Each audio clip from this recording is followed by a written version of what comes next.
Looking ahead, challenges and opportunities in the changing world.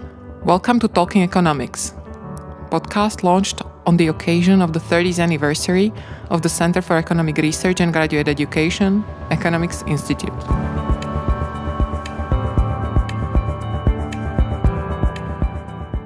In recent months, the Czech Republic is experiencing an unprecedented inflow of Ukrainian children and youth to the country and into our educational system.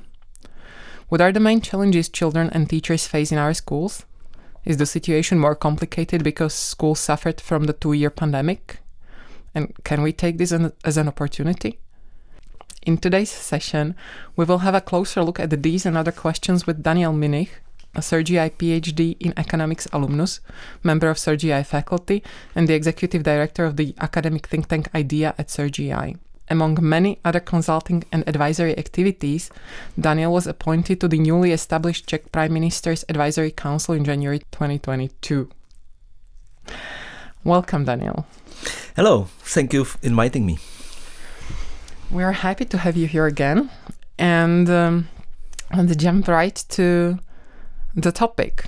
As I said in the introduction, we are experiencing an unprecedented inflow of foreigners with basically no knowledge of language into our educational system. And we know that the system has had its troubles before, right?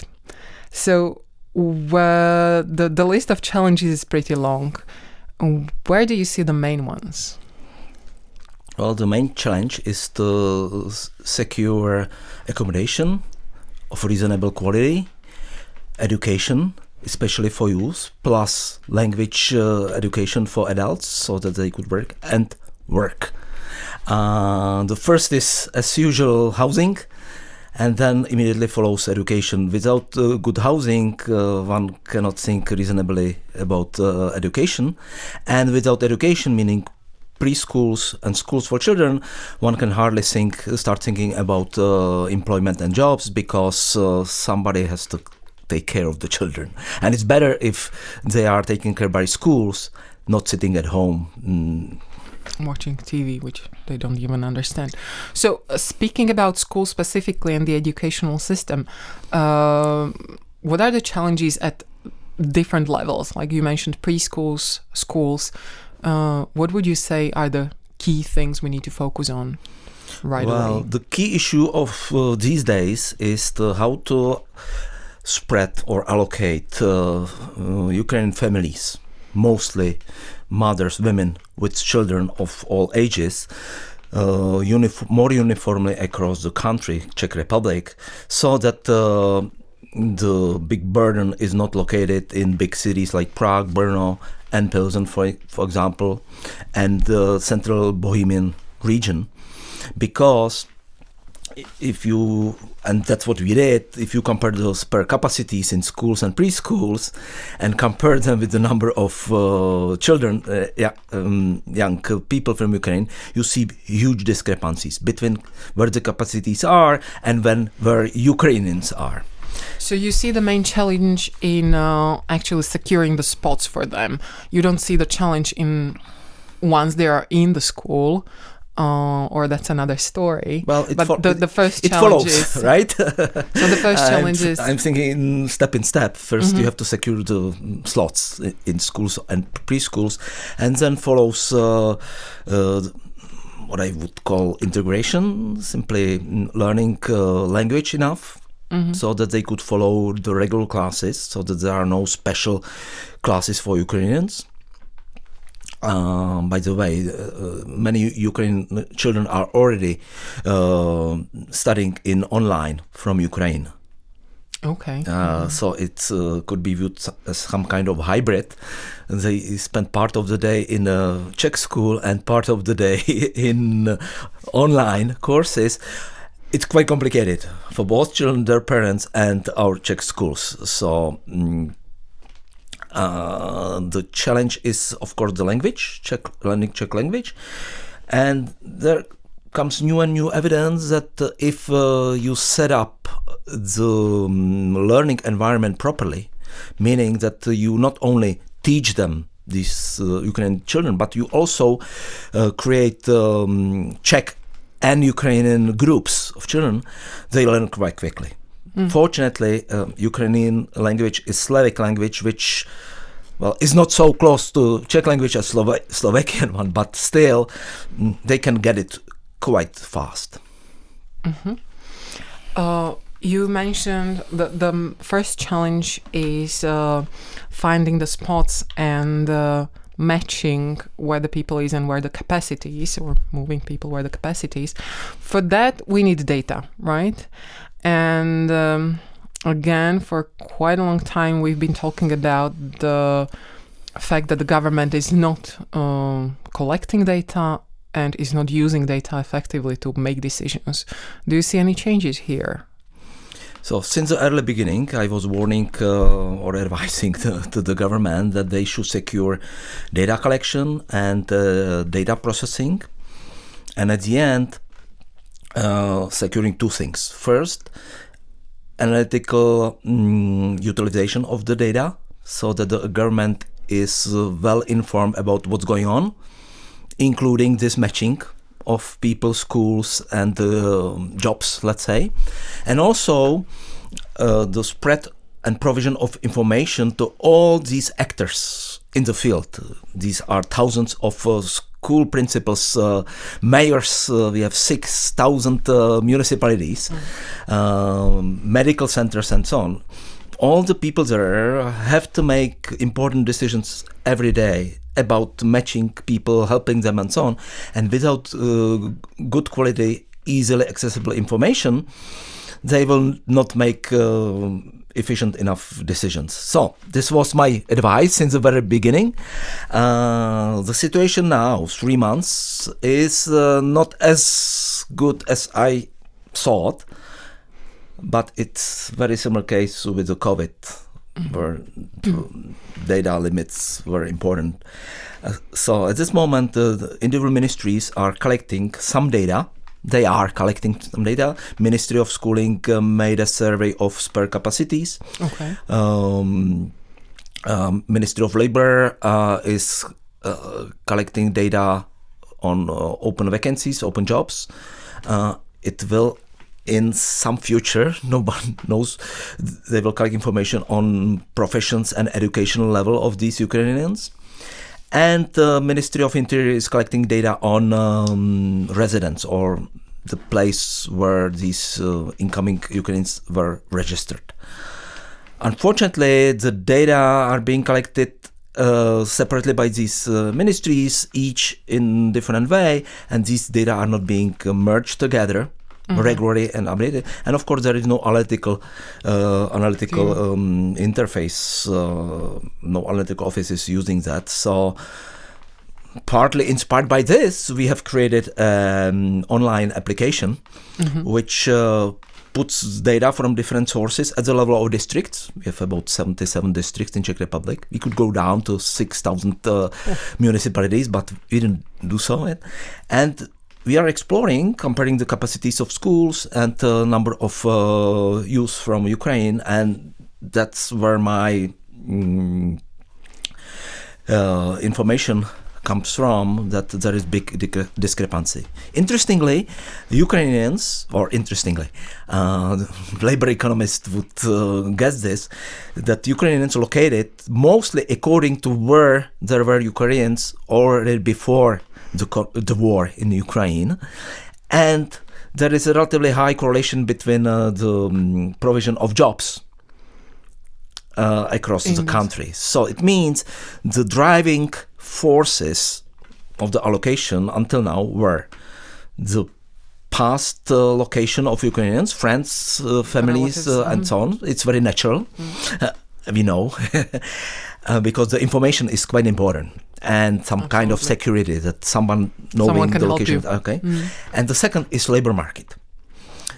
But in from the policy standpoint, the second after the housing should be education, because you can, for instance, let people commute by buses and so on to jobs, but you can hardly do this to schools. And if you do not secure education, it may turn out to be big trouble of this large group of youngsters not being able to live in this society, not knowing knowledge of Czech. So schooling is quite important, some kind of investment for them and for us too. And so you started with this application under the IDEA think tank. You don't have the resources that the government does, right? So you did this with relatively little resources. They supposedly have large analytical teams. Do you see them at least starting to work in this direction? They started. I have information that Ministry of Interior is developing not analytical application, but a tool to inform stakeholders, school principals and mayors and so on. It's still under development. Hopefully soon they will make it public, accessible. But as concerns analytical tools and analysis itself, the government is still lagging behind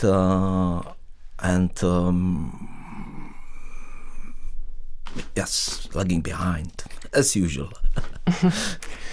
Well, hopefully this will change. So going to the question of we need to spread the foreigners, the migrants, into the areas where we can provide them with housing and education. This is a question of incentives, right? This is a question of motivation. Do you have any advice what could work? Because the relatives and the friends where they came in the first place is an important tie, right? Yes, how to allocate better. We should be aware that the first wave of migrants, these people were mostly linked to someone already living here from the past. The more recent waves are people who don't know anybody here. So they have some propensity to stay in these big cities where they register for the first time, but then they are lost. In country like Czech Republic, democratic country, part of the European Union, we cannot forcefully, using force, place these people somewhere. Simply, we have to use other gentle forms, incentives.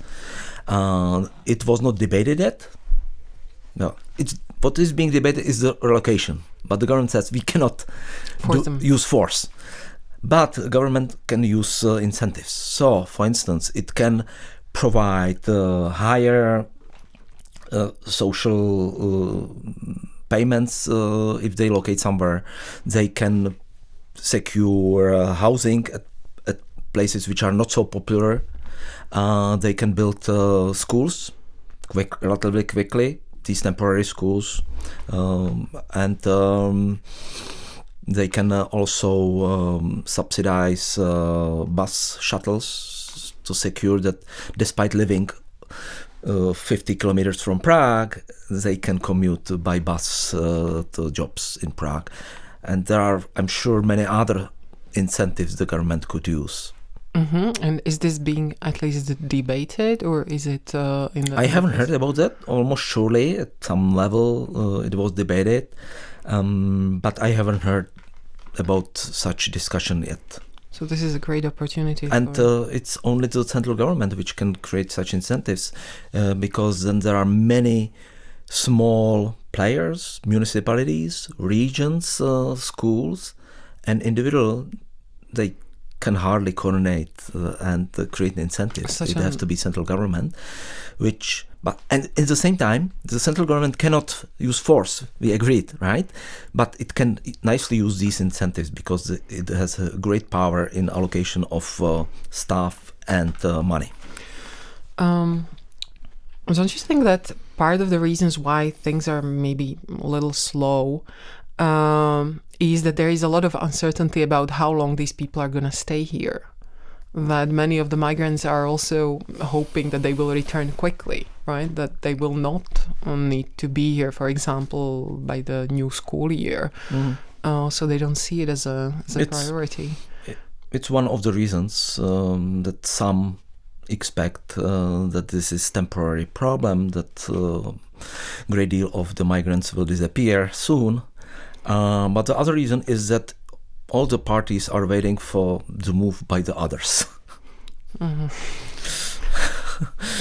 Why should I care about schools? Why not the neighboring district decides that, right? So this is the role of the central government to coordinate and to create incentives. And probably,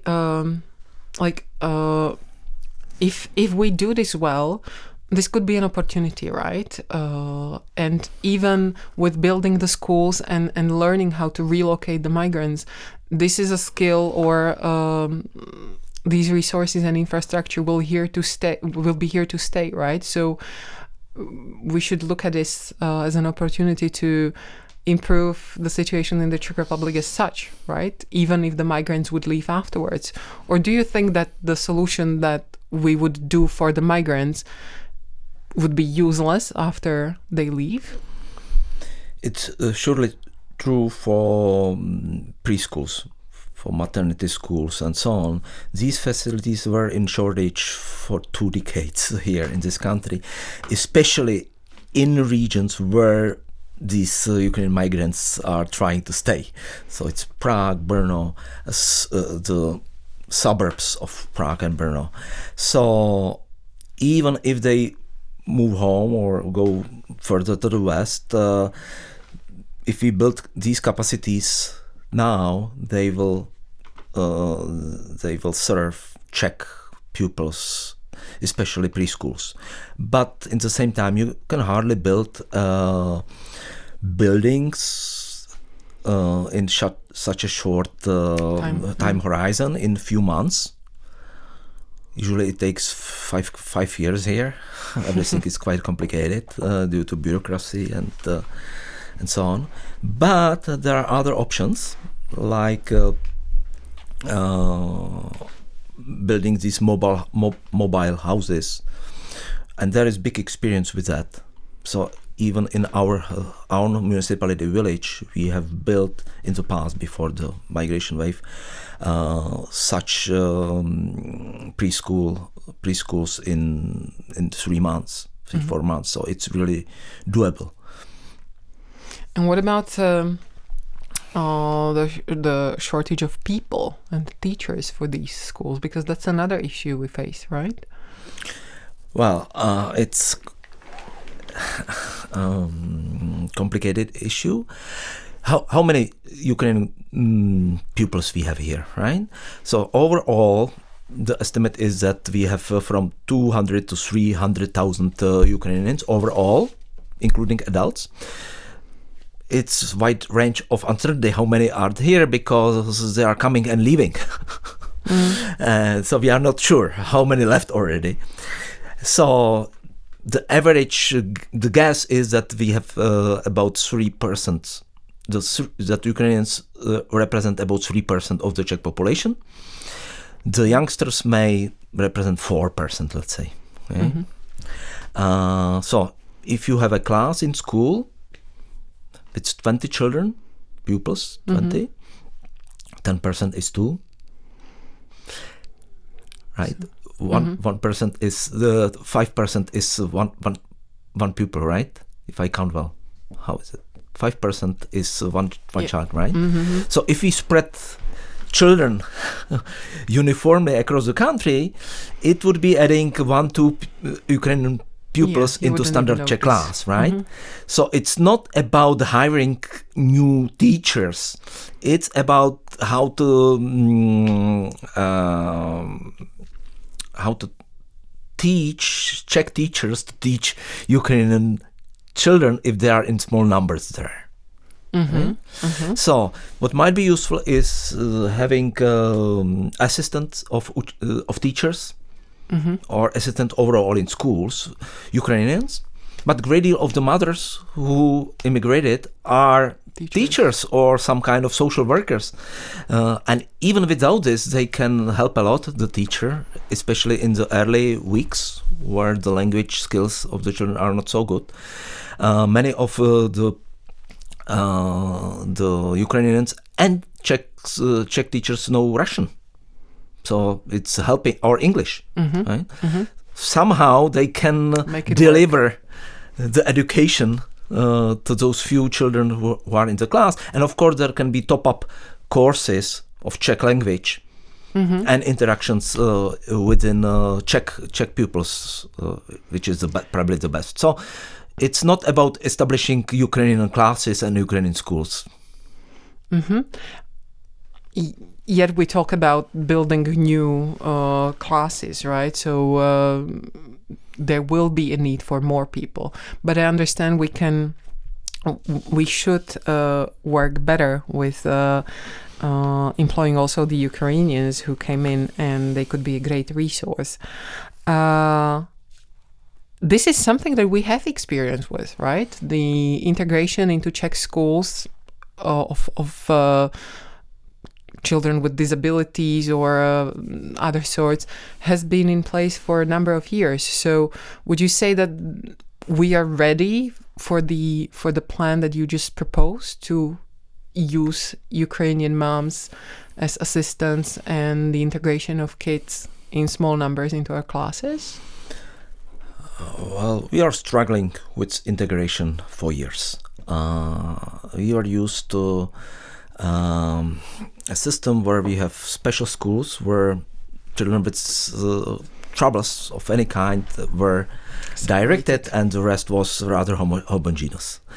So it took us many years to change teachers and people's minds that children should be taught together. So there is a shortage of teachers who know how to deal with heterogeneous classes. It's a problem on the side of parents who in many cases do not feel well if they see these other children are being taught in the same class. So we moved forward. Definitely the situation was much worse 10 years ago and 20 years ago. It goes slowly. Compared to Germany, they are much more experienced. They are teaching, universities are producing real professionals, not only teachers, but social workers and psychologists and advisors and so on, so that they can then help at local places. Here in Czech Republic, we still have extreme shortage of these people because universities do not producing them in large numbers. So Ukrainian is another challenge of a little bit different kind. Simply the language is the main barrier. Otherwise, culturally, there is no big difference. But how to teach children who don't understand at all might be a problem, especially if teachers use this frontal method of teaching. Simply they speak to children, and children repeat jointly, right? Because Czech way of teaching is not using individual work, teamwork, individual work. Yes. But if we hire these Ukrainian moms as assistants, it could help the situation, right? They could help their children in the classroom. The question is whether integration would then, how that would suffer. But are we able to do that? Are we able to recognize their education? Are we able to recognize their skills and employ them in our system? Or is it still too rigid? Well, it depends on location, on who is the school principal and who is the mayor. We have quite a fragmented system of municipalities, 6,000. So the average size of municipality, I'm guessing it might be 1,000 inhabitants, quite small. And each one is managed by mostly mayor and school principal. Schools are quite small. The central government, it's quite long distance from the central government to each of these small villages and municipalities. So it depends a lot on ability of local people to coordinate and being willing to change their mind and willingness to help and being creative, inventive. So it will work somewhere quite nicely. but it will not work at all at some other locations. And then it's a role for the government for incentives and also for supervision. Mm-hmm. Simply, if it doesn't work, it should be, there should be red light saying, look, something doesn't work here. This migration wave is another big challenge that is in front of us, which came right after the pandemic, right? And the pandemic was a big challenge for the educational system, for schools. Do you see any benefits or new skills that the schools or teachers or principals have acquired through the pandemic that could be useful in this situation? You mean skills obtained, experience obtained during the COVID, whether and how they could be applied? If we learned anything migration that made us stronger to deal with the new challenge. I'm not school practitioner, so I'm just guessing. It might be, because it's really different. The online experience, which was huge, might help a little bit, but especially in the case of Ukrainians being taught by Ukrainian teachers. Right? I can imagine that if Ukrainian children at some location cannot be taught, they could be taught online by some central Ukrainian teachers. It could solve some ad hoc problems. The language, no, it's a challenge, which is a new totally thing. New thing. Czech Republic had still slow proportion of foreigners, even among children, so teachers are not used to deal with foreign speakers. So it's a really new challenge. So it's really a different challenge. It's a that different is challenge. One after another coming to schools, and they didn't really have a lot of time to recover from the previous one. Actually, my question is, so do you think that the situation is really more complicated because we just got out of the pandemic? Hopefully we did get out of the pandemic. Just in a few weeks, I noticed that your think tank is co-organizing a conference on mitigating the learning losses caused by the COVID school closures. My question is it possible to work on this huge challenge, mitigating the learning losses that were caused by the 2-year pandemic, and at the same time deal with the pandemic? Yes, this is a conference we organized together with the World Bank, and this conference is meant to be interesting for the whole world. And there will be speakers from the whole world, and the already registered people come from all of the world, where there are no Ukrainian migrants. Okay, so the conference itself will probably not mention Ukrainian migrants and how to teach them. So it's a more general conference. My question is about the Czech Republic. We have to deal with the learning losses here of our kids. And at the same time, we have this new thing. We are still in early stage. It's 3 months after the migration started. There is now something like the adjustment period where these families are settling down and finding out how things work. They are studying Czech language in very different setups, sometimes being taught by their own Czech teachers, sometimes by simply Czechs who talk to them. Some of them are in small children groups and learn from their young Czechs and so on. But new stage will start since September 1st, from the new school year. Because it's expected, at least I expect, and most people expect, that all these Ukrainian pupils will be allocated to existing schools and classes, and they will start the remaining June. It will not happen. So again, we are going back to this first allocation, finding place, and then how to deal with children. Hopefully we will not have Ukrainian classes and schools, because it's not helping in the integration, having merely Ukrainian children taught by Ukrainian teacher. But what about if there are groups of people who just want to return to Ukraine?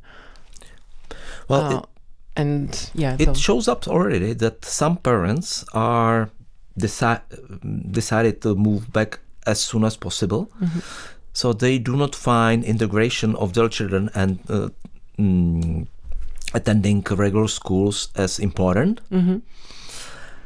I don't know what the numbers are.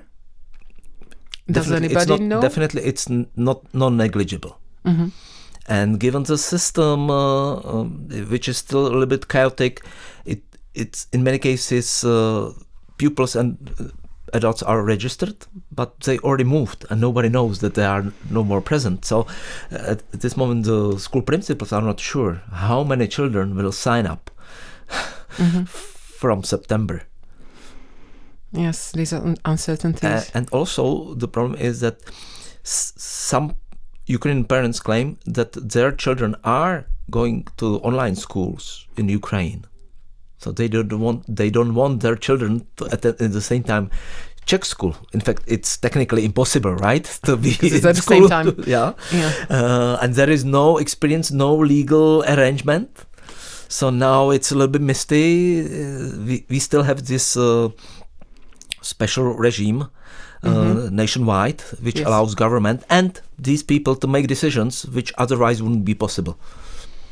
So possibly we don't have this special regime from September. These kids will need to go to school, right? Because it's legally they will be considered mandatory. Probably as standard Czech pupils, simply where it's mandatory to attend school, not preschool. Generating quite a challenge. Hopefully the situation, and I do hope with the Ukrainian families that they will be able to return if they choose to do so by September at the latest. I think we covered the topic quite extensively. I think we talked about a lot of challenges. Is there anything else you want to There is one add? issue which will become more important in the future. It's being debated. What are the benefits of this migration move for Czech Republic, or what are the challenges? How we could benefit from this? Mm-hmm. So, and people are talking about helping the pension system, mitigating the aging of the Czech society, having additional labor, which is in a great shortage in Czech Republic, and educated professionals from Ukraine.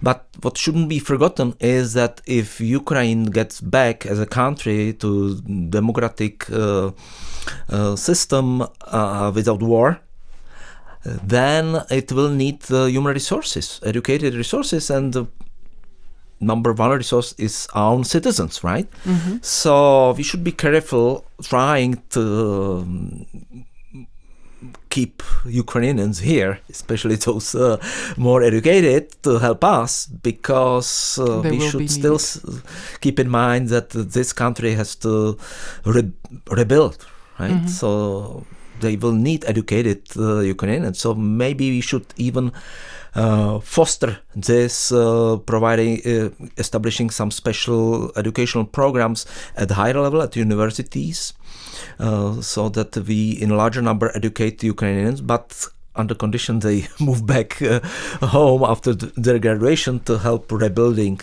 their country, because sending only money there will not help enough if there are no people educated enough to use the money. That's a great challenge and opportunity that we need to take. I thank you for that, and thank you for being with us and sharing your insights. Thank you too.